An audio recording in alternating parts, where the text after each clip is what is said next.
Selamat sore pemirsa. Hari ini hari Rabu 19 Februari 2025, menjelang malam ke-21 bulan Sya'ban 1446 Hijriah. Anda berjumpa lagi dalam acara Chatterbox kesayangan Anda di channel YouTube saya ini. Pertama, saya ingin mengucapkan selamat bertugas kepada Profesor Dr.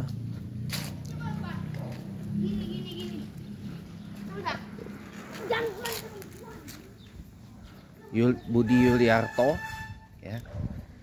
Profesor Dr. Budi Yuliarto, guru besar dari Institut Teknologi Bandung, yang baru beberapa menit yang lalu pemirsa dilantik oleh Bapak Presiden Prabowo Subianto sebagai, kita ulang sekali lagi agak bising.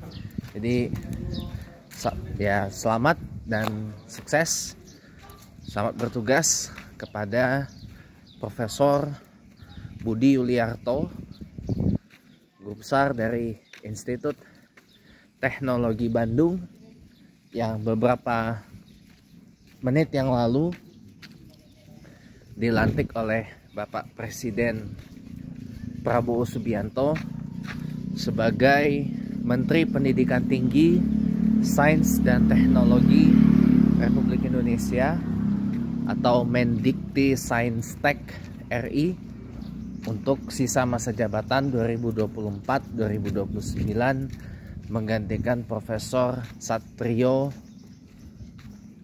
Sumantri Brojonegoro yang diberhentikan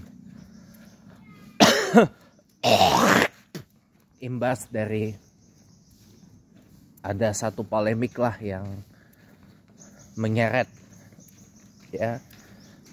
saat ini mantan Mendikti Profesor Satrio Brojonegoro. Saya hanya bisa berdoa semoga di bawah kepemimpinan Profesor Budi, Kemendikti Saintek yang berada di bawah koordinasi Kementerian Koordinator Pembangunan Manusia dan Kebudayaan atau Kemenko PMK RI, bisa memajukan sektor pendidikan tinggi, riset, inovasi, sains atau ilmu pengetahuan dan teknologi yang ada di Indonesia. Terutama mungkin isu yang harus segera ditangani adalah masalah UKT, uang kuliah tunggal. Ini tolong jangan dinaikkan, lebih baik anggarannya diberikan kepada para peneliti untuk mengembangkan karya dan penelitiannya di Indonesia, dan anggarannya juga diberdayakan untuk mitra-mitra dari Kemendikti Saintek, salah satunya adalah BRIN, Badan Riset dan Inovasi Nasional. Jadi sebuah badan non kementerian yang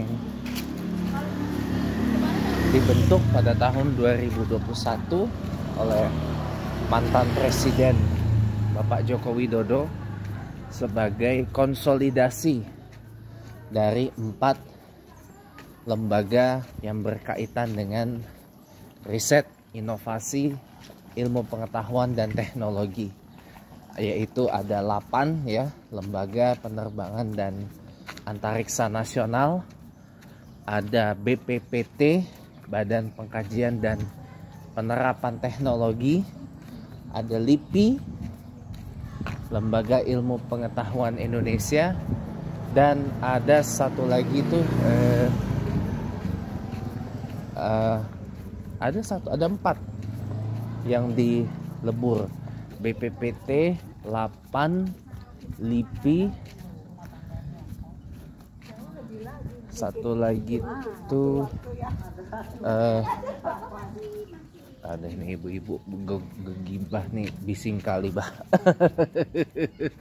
Apa satu lagi ya, lupa saya. Ada, oh ya, Badan Tenaga Atom dan Nuklir. Badan Tenaga Atom dan Nuklir. Nah, itu keempatnya dilebur, dikonsolidasikan dalam satu badan non kementerian yang bernama BRIN itu tadi. Dan kebetulan BRIN itu adalah mitranya dari Kemendikti-Saintek sekarang ini. Ya, kalau kemarin waktu 2021 awal dibentuk, BRIN itu adalah mitra dari Kemendikbudristek, Kementerian Pendidikan, Kebudayaan, Riset dan Teknologi. Karena digabungkan dua kementerian, Kemendikbud, Kementerian Pendidikan dan Kebudayaan, dan Kemenristek, Riset dan Teknologi, dilebur jadi satu pada tahun 2021. Dan ada BRIN. Nah, BRIN itu mitranya dari Kemendikbudristek. Nah, sekarang karena Kemendikbudristeknya dipecah 3 menjadi Kemendikdasmen, Pendidikan Dasar dan Menengah. Kemudian yang kita bicara sekarang Kemendikti-Saintek, Kementerian Pendidikan Tinggi, Sains dan Teknologi. Dan satu lagi Kemendbud, Kementerian Kebudayaan. Ya, jadi dipecah 3. Nah, BRIN ini mitranya adalah Kemendikti-Saintek gitu. Nah, Kemendikti-Saintek berada di bawah koordinasi Kemenko PMK. Nah, di DPR mitranya adalah bidang Korkesra, Koordinator Kesejahteraan Rakyat DPR. Mitranya adalah di Komisi 10 DPR RI. Ya, Komisi 10 itu adalah komisi yang membidangi pendidikan, pemuda, olahraga dan kebudayaan. Jadi Komisi 10 itu mitranya di saat ini ya, ada Kemendikti-Saintek, ada Kemendikdasmen, ada Kemenbud, ada Kemenpora, ada apa lagi itu? Ya, lembaga-lembaga yang berkaitan dengan itu. Ya, lembaga-lembaga yang berkaitan dengan itu. Ya. Itu mitranya dari Komisi 10 DPR. Nah, cuma saya karena saya ini adalah orang FISIP ya. Jadi saya ini lebih tertarik dengan Polkam, politik dan keamanan. Ya, kalau misalkan ya ada seleksi CPNS, calon pegawai negeri sipil untuk Kemenko Polkam, kalau misalkan saya nggak tes di Kemlu ya, Kementerian Luar Negeri, ya paling masuknya ya pengennya sih lamar jadi CPNS di Kemenko Polkam ya, Kementerian Koordinator Bidang Politik dan Keamanan. Perlu Anda ketahui ya, 3 kementerian utama di Indonesia yang termaktub dalam Undang-Undang Dasar Negara Republik Indonesia tahun 1945 sebagaimana disebut dalam Undang-Undang Nomor 61 tahun 2024 sebagai ubahan atas Undang-Undang Nomor 39 tahun 2008 tentang Kementerian Negara, yaitu Kementerian Dalam Negeri, Kemdagri RI, Kementerian Luar Negeri RI, Kemlu RI, dan Kementerian Pertahanan RI atau Kemenhan RI itu ketiganya ada di bawah koordinasi Kemenko Polkam. Ya. Ketiganya ada di bawah koordinasi Kemenko Polkam, Kementerian Koordinator Bidang Politik, Hukum dan Politik dan Keamanan. Sorry. Ya. Kalau hukumnya ada barunya. Kemenko Polkam, ya. Kementerian Koordinator Bidang Politik dan Keamanan. Nah, kepala daerah yang akan dilantik besok tanggal 20 Februari 2025 oleh Bapak Presiden Prabowo Subianto itu semuanya ada di bawah naungan Kementerian Dalam Negeri Republik Indonesia, dan in turn dikoordinasi oleh Kemenko Polkam, Kementerian Koordinator Bidang Politik dan Keamanan. Nah itu ya, jadi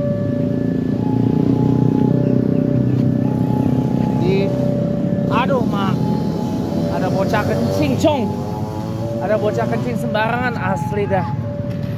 SDM rendah banget jir. Saya nggak mau nunjukin ya. Ada bocah kencing sembarangan, aduh fuck shit banget deh. God damn banget jir. Bukan apa-apa, itu tuh kelakuan kayak gitu tuh yang yang bikin gua tuh pengen cepet pindah dari sini. Bocah pada kencing, aduh mak, nggak anak kecil, nggak laki, nggak cewek, nggak bapak-bapak, nggak ibu-ibu, kadang-kadang ada aja kencing sembarangan, buang air kecil sembarangan. Udah itu nggak dibersihin. Itu kan di pos KA itu kan ada toilet. Aturan mah permisi aja.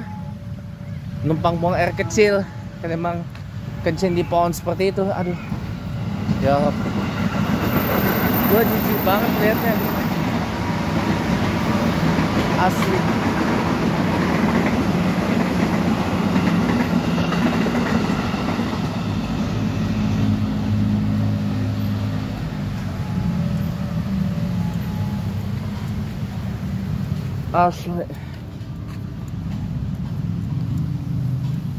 Asli gue jijik banget liatnya. Ntar guys, saya dulu ya, kirim WA ke mama saya dulu lewat cari sinyal internet dulu. Soalnya kebetulan saya lagi nggak punya kuota. Asli jijik banget gue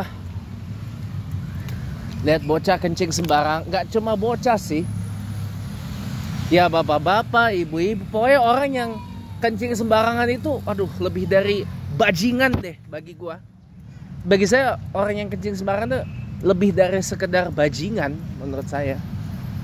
Aduh, bukannya apa-apa, bikin malu, tau gak sih? Itu kan di pos, nih ya, tuh, itu kan ada di pos jaga KA itu kan ada toilet. Aturan mah tinggal apa ya? Kalau di Jawa tuh kulo nuwun gitu loh. Tinggal permisi aja gitu loh.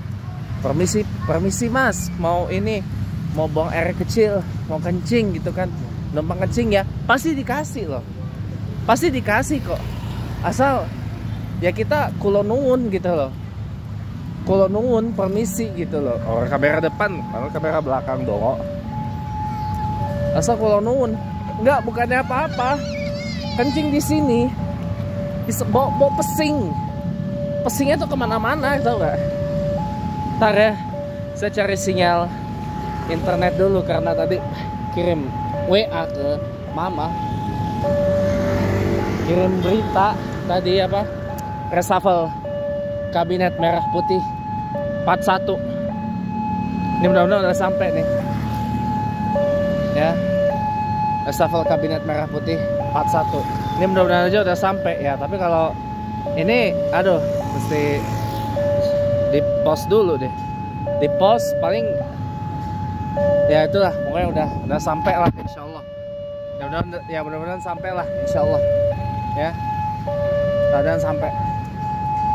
Oke, kita lanjut ya teman-teman ya. Aduh. Ini kan di pos tuh kan yang jendelanya kebuka tuh itu WC loh.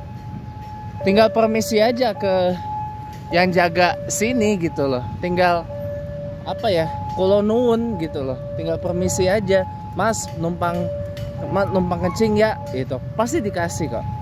Asal kulo nuwun, asal punten gitu loh. Kalau nggak kulo nuwun, nggak punten, nggak bakal dikasih. Percaya deh. Yang penting kulo nuwun dulu. Permisi gitu loh. Itulah. Makanya kenapa kita disebut SDM rendah gitu loh.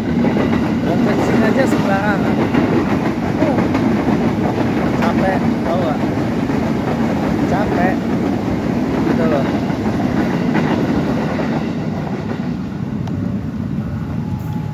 Capek gitu loh. Kadang-kadang susah gitu. Jadi kayak apa bedanya gitu loh kita dengan India gitu loh.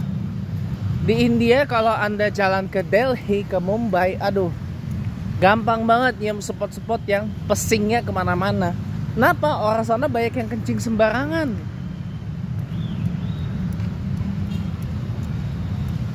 Aduh, please deh.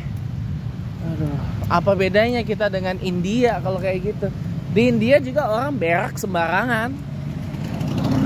Orang boker juga sembarangan. Orang BAB sembarangan juga di sana. Aduh. Ya Rob. Ya Allah, ya Rob. Kesel gua lo lama-lama ngeliat kayak gitu. Bo ya kalau ngelihat ada tempat yang bertoilet ya tinggal permisi aja gitu loh. Kalau nuwun ketimbang di depan ini. Saya maaf nih. Kalau ada orang kencing sembarangan di depan rumah saya bilang, tolong itu udah. Saya akan bilang ke asisten saya, Mbak, tolong ini kasih antar ke toilet aja, nggak apa-apa. Kasih antar ke toilet aja daripada kencing sembarangan, bawa pising kemana-mana, nggak bersih kan. Udah, saya kasih tuh. Daripada kencing sembarangan, ya kan, bikin malu tau gak sih? Bukannya apa-apa, nggak bersih gitu loh. Situ kan nggak bawa air buat ceboknya. Sementara kalau kita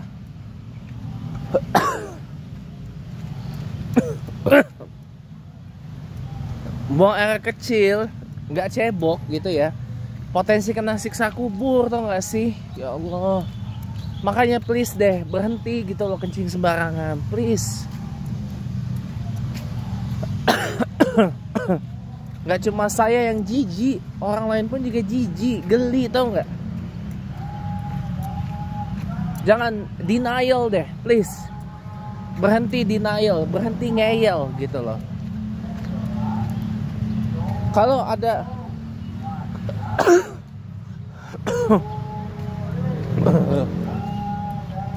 tempat umum yang bertoilet, kulo nuwun aja. Kayak tadi tuh, kan ada tempat tuh pos jaga KA, pos jaga kereta api, buat ada WC-nya, ada toiletnya. Ya tinggal kulo nuwun aja, tinggal permisi, tinggal punten aja gitu loh. Aduh, ya Allah, malu gua loh, malu gua.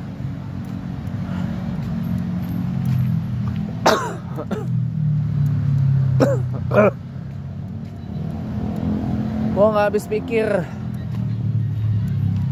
Saya nggak habis pikir, teman-teman. Kaget saya. Saya bingung mau lanjut apa nih pembahasan nih, karena udah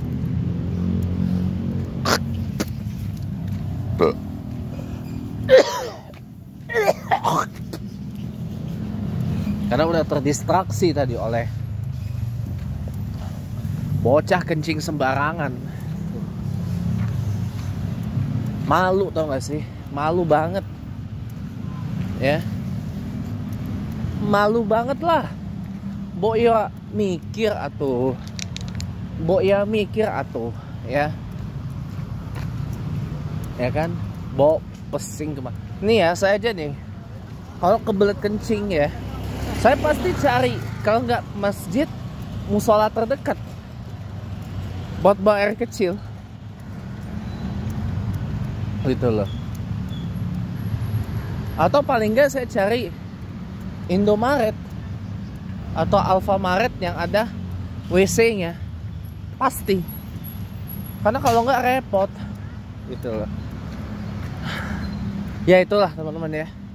Mudah-mudahan lah ya, insya Allah nggak keulang lagi. Saya nggak akan lihat lagi kayak gitu dimanapun saya berada. Nah lanjut lagi ya teman-teman ya. Jadi 3 kementerian yang secara eksplisit disebut dalam Undang-Undang Dasar Negara Republik Indonesia tahun 1945 itu, koordinasinya semua ada di bawah Kemenko Polhukam. Kementerian Koordinator Bidang Politik dan Keamanan. Gitu. Kalau hukum ada lagi sekarang namanya Kementerian Koordinator Kumham Imipas. Kementerian Koordinator Bidang Hukum, Hak Asasi Manusia, Imigrasi dan Pemasyarakatan.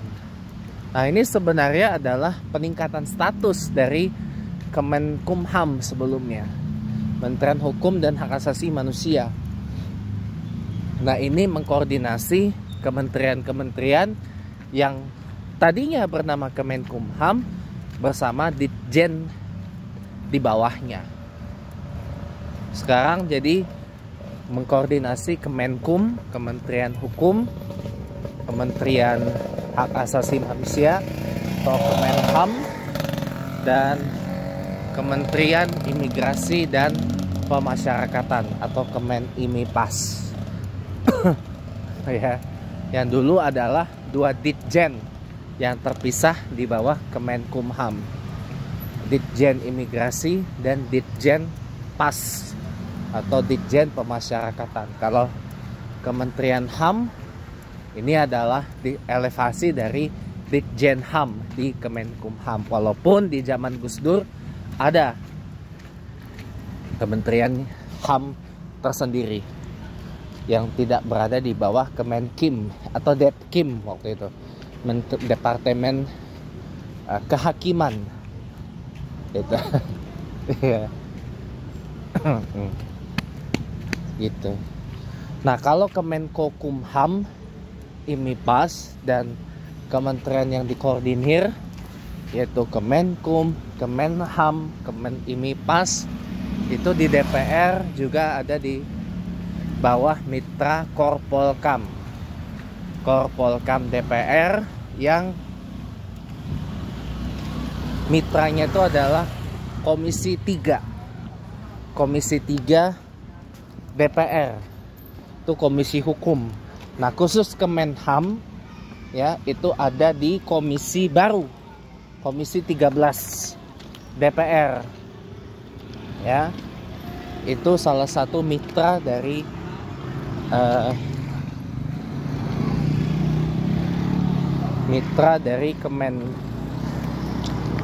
Kemenham dari RI. Komisi 13 DPR. Tadinya kan DPR itu punya 11 komisi kan. Komisi yang 11 itu adalah Komisi Keuangan. Nah, Komisi Keuangan itu ada di bawah Korekeu DPR, Koordinator Ekonomi dan Keuangan.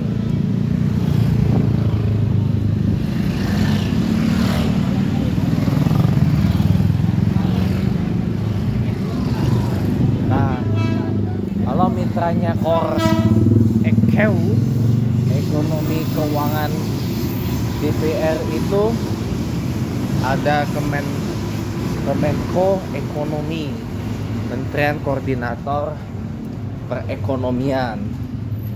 Ada Kementerian Keuangan, ada Kementerian Kemenkeu tadi RI, ada Kementerian Perindustrian atau Kemenindustri. Ada Kemendag, Kementerian Perdagangan Indonesia. Gitu. Saya break bentar ya teman-teman, karena mau air kecil. Jadi jangan mana-mana. Ya, ya.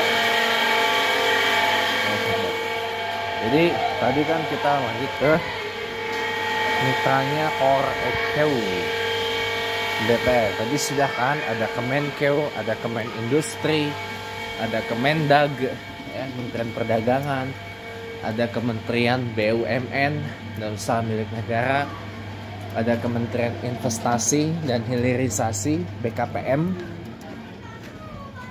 dan Koordinasi Penanaman Modal, ada Kemenpar, Menteri Pariwisata ya. Gitu. Nah, kalau pecahannya Kemenekraf, Ekonomi Kreatif, itu koordinasinya bukan di bawah Kemenko Perekonomian.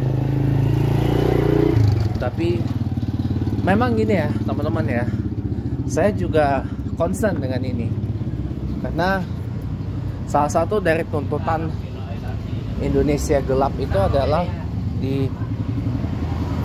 evaluasi lagi gitu loh,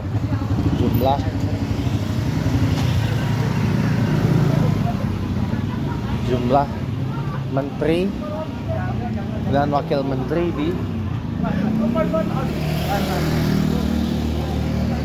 di kabinet merah putih yang jumlahnya 48 ya. Pokoknya STT lurus mentok, nanti ada belok-beloknya, gue tahu di mana. Jadi apa namanya, ya paling enggak yang tadinya dipecah-pecah itu digabungin lagi gitu loh.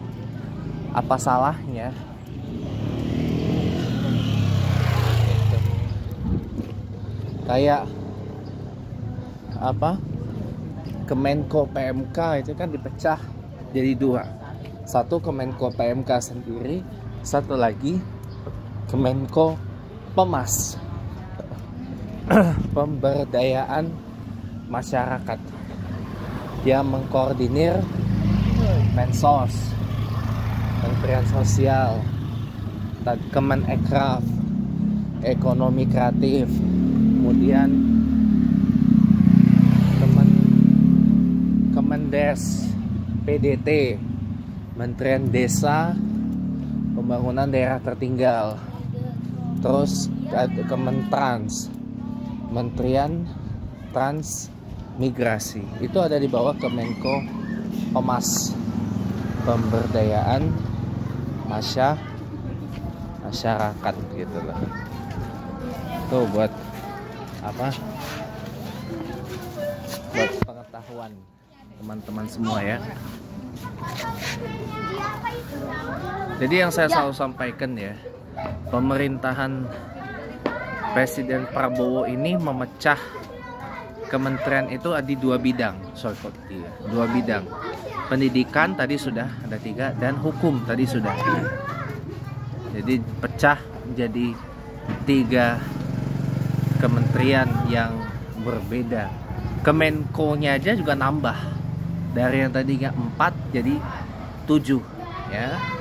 Ada 1 Kemenko yang berubah nomenklatur, Kemenko Marves ya, Maritim Investasi, kemudian berubah menjadi Kemenko Infrabank Will ya, Menko Infrastruktur dan Pembangunan Kewilayahan. Itu bertempat di bekas kantor Menko Marves di Tamrin, Jakpus. Dulu itu adalah mabes dari BPPT yang di tempatnya apa namanya, apa ya dulu ditempati Menko Marves ya, sekarang ditempati Kemenko Infrabankwil Itu. Tadi sudah ya, ada Kemenko Polkam dipecah dua. Menko tadinya kan Kemenko Polhukam. Gitu. Ada Kemenko Polkam dan ada Kemenko Kumham, ini pas. Terus Kemenko PMK dipecah juga jadi dua ya. Tadi sudah Kemenko PMK dan Kemenko Pemas. Ada Kemenko Infra Bangwil, ada Kemenko Ekonomi. Nah, yang baru lagi ada Kemenko Pangan, Kementerian Koordinator Bidang Pangan. Ini sebenarnya elevasi dari posisi menteri zaman dulu, yaitu Menteri Pangan dan Hortikultura. Itu. Menteri Pangan dan Hortikultura. Nah, kalau Kemenko Pangan ini dia mengkoordinasi, agak aneh ya. Kalau untuk yang masalah pangan-pangan kayak Badan Gizi Nasional, Badan Pangan Nasional, Kementerian Pertanian gitu ya, itu nggak apa-apa di bawah koordinasi Kemenko Pangan. Lah ini Kementerian Lingkungan Hidup dan Kementerian Kehutanan kok ada di bawah Kemenko Pangan? Bingung saya. Nah, ini ya kira-kira harus dievaluasi gitu. Ya, tidak ada salahnya kok untuk mengurangi jumlah menteri di kabinet merah putih gitu loh. Tidak ada salahnya, tapi kalau dapat coba dipikir dan ditimbang baik-baik ya, mudah-mudahan aja bisa didengar lah oleh pemerintahan Presiden Prabowo yang sekarang. Ya, itu aja. Terima kasih. Selamat sore, sampai jumpa.